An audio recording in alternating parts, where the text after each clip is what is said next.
Je t'ai proposé il y a plusieurs jours une vidéo qui visait à te donner les dernières informations, les informations les plus récentes sur les modalités, comment bénéficier des exemptions de frais de scolarité dans les collèges et les universités québécoises. Je reviens dans cette autre vidéo dans le même ordre d'idées, mais avec plus de précision.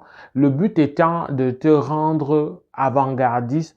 Le but étant de te prévenir, de faire en sorte que tu n'aies pas de mauvaises surprises parce que, à la vérité, je te dis tout de suite qu'il s'agissait essentiellement d'annonces pompeuses, d'annonces politiques, d'annonces préélectorales. Et donc, la réalité, elle est totalement différente ou plutôt elle s'annonce différente. Est-ce que ça veut dire qu'il n'y aura pas d'exemption? C'est pas ce que je dis, mais dans les minutes, dans les instants qui vont suivre, je vais te présenter précisément avec les dernières investigations que j'ai faites ces quelques jours, ce qu'il en est. Le but étant, une fois encore, d'éviter de mauvaises surprises. Jusqu'ici, le gouvernement du Québec, dans son élan de vouloir faire venir le maximum d'étudiants ou d'immigrants dans des secteurs qui posent problème, dans des secteurs où le besoin est énorme, le besoin de la main-d'œuvre est énorme, il a mis sur pied donc cette mesure incitative qui visait à envoyer des gens prendre des inscriptions dans les collèges et les universités, précisément dans des filières qui vont aider le gouvernement du Québec à résorber son problème de main-d'œuvre insuffisante. Le gouvernement a estimé qu'il fallait proposer une exemption des droits de scolarité. Je dois te dire rapidement en passant qu'il y a plusieurs pays qui sont en convention depuis plusieurs années avec le Québec qui bénéficie déjà de ces exemptions. Je pense aux pays comme la France, comme la Belgique, pour ne citer que ces deux-là, mais en réalité, il y en a jusqu'à 9 pays environ. Donc, c'est une mesure qui vient s'élargir à tous les étudiants étrangers désormais, peu importe ta nationalité, peu importe que le gouvernement de ton pays ait signé des conventions ou pas avec le Québec, c'est une mesure donc qui t'aide à payer les mêmes droits de scolarité qu'un étudiant québécois ou qu'un étudiant canadien, c'est-à-dire au niveau du collège, entre 700 et 1000 dollars, dépendamment de ta filière, et au niveau universitaire, dans l'ordre de 3000 dollars pour une année à temps plein.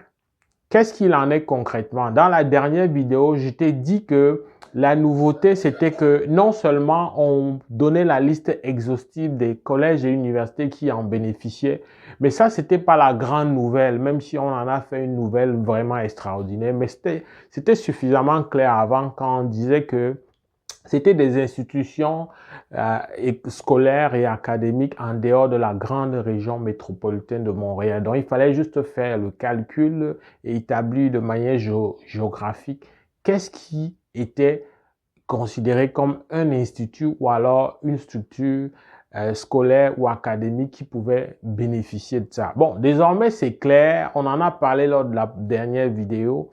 Et on a précisé également, j'avais pris la peine de te donner l'info que la gestion de l'exemption revenait pour des mesures de décentralisation, ben ça revenait à ces différents collèges ou universités. Je te viens avec la précision, l'élément central que tu dois retenir dans cette vidéo, mais après, derrière, je te dis c'est quoi l'attitude à adopter parce qu'il ne faut pas rester dans la position de défaitiste ou de pessimiste. Alors, il se trouve que, ayant fait des investigations, ayant échangé avec des responsables d'établissements, je peux te dire que malheureusement, le pourcentage de ceux des étudiants étrangers qui vont bénéficier dans les faits de cette exemption-là est de loin insignifiant.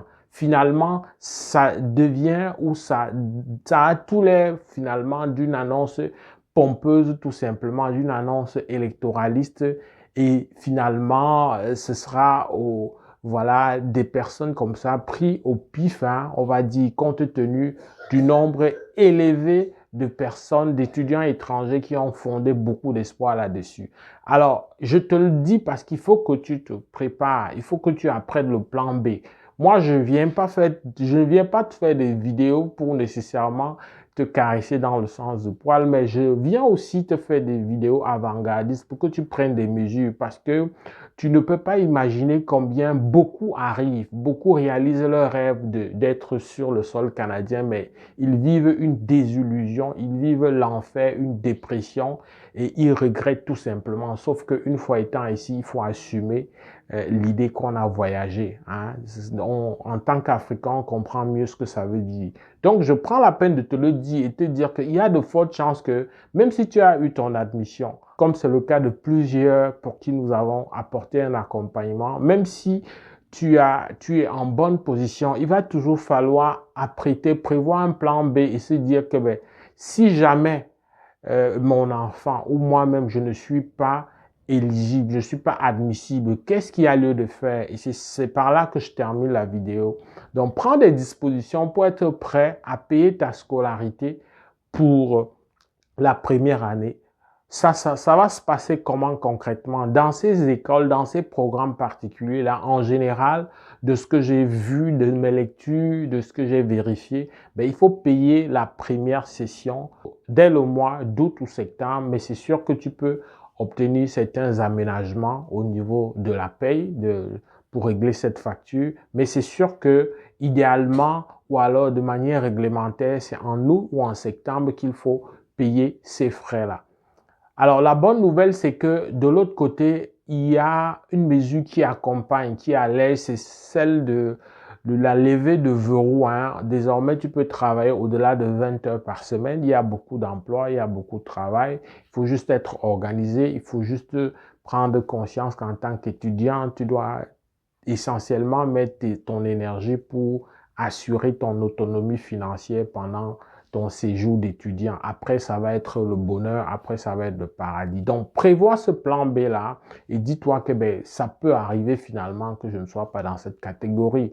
Ultimement, le plus beau cadeau que tu as, c'est de décrocher ton permis d'études. Si tu réussis à décrocher le visa, je peux te dire que dépenser 4 millions de francs CFA ou alors 8 millions dans certains programmes, c'est pas ça le plus dur. Moi, je préfère de loin quelqu'un qui va mettre 8 millions de francs CFA sur une année d'études et qu'à l'issue de ces études, il bénéficie d'une meilleure intégration professionnelle, il bénéficie d'un statut de résident permanent. Je préfère ça de loin qu'à celui qui va mettre le même 8 ou 10 millions dans un visa travailleur pour venir faire un travail de catégorie CID qui ne mène nulle part plus tard. Donc, beaucoup de stress, beaucoup d'argent perdu, beaucoup de temps perdu, une désillusion complète.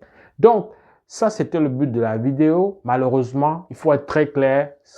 Parmi vous qui m'écoutez, peut-être toi qui m'écoutes, tu ne vas pas profiter, mais ça se peut aussi que tu aies toutes tes chances de profiter. Mais il va falloir que dans la préparation de ton immigration en tant qu'étudiant, que tu intègres ça suffisamment.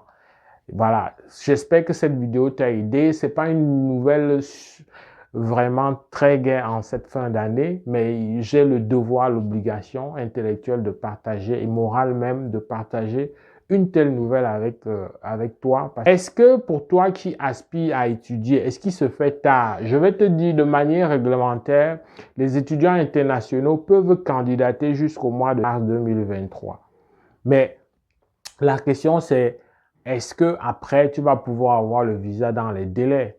Mais je peux te dire que même si tu n'as pas encore candidaté, il y a encore la possibilité, voilà, de décrocher une admission dans les délais. Mais il va falloir que tu t'y prennes rapidement.